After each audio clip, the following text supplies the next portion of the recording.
he says, I wish we could have seen a version of the story where Fred and George get to participate in the tournament. That would have been fun. That would have been fun. Like, okay, so how do you think Fred and George would do with the tasks that we get? Because from what we see with Wizards or Weasley's Wizard Wheezes, yeah, they're talented. They are. They're talented. So How do you they think could hear of the tournament and come up with just so many different ideas of how to go about it?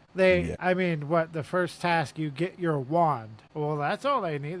Accio. But, I mean, man, they got so much up their sleeve. It's unexpected. Yeah. Really, their ability is unexpected. But at this point, to steal a line from Ollivander, we can expect great things from the Weasley twins. So that kind of makes me think it would have been more interesting if they had participated in the tournament. Well, I don't think, and there could have been a version of the story where there were 10 students chosen. Because I can picture them in every task. Yeah, you never really know what draft, like what was, obviously she ended with the Triwizard Tournament, but where did it start?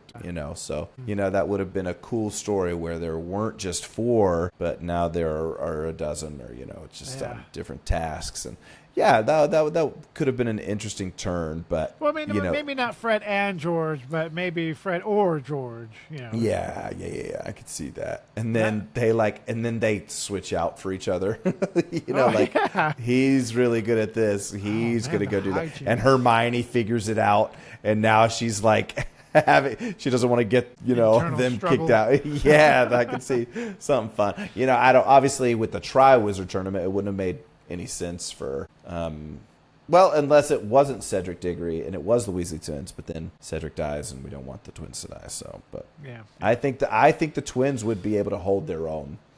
Because they're almost 17. They're 16 and a half. I think they would have outperformed everybody, honestly. The final task, though, I'm a little curious on how they would do with that. But the first two, for sure, I think they would have outperformed everybody. Yeah, because when you get to, like, the next book, when you get to Dumbledore's army and, they're not really outstanding in there. Obviously, they're able to do the magic in there, but they're in there learning along with Harry. And it's their 7th year. Their style of magic is more on the comical side than it is on the serious side. Yeah.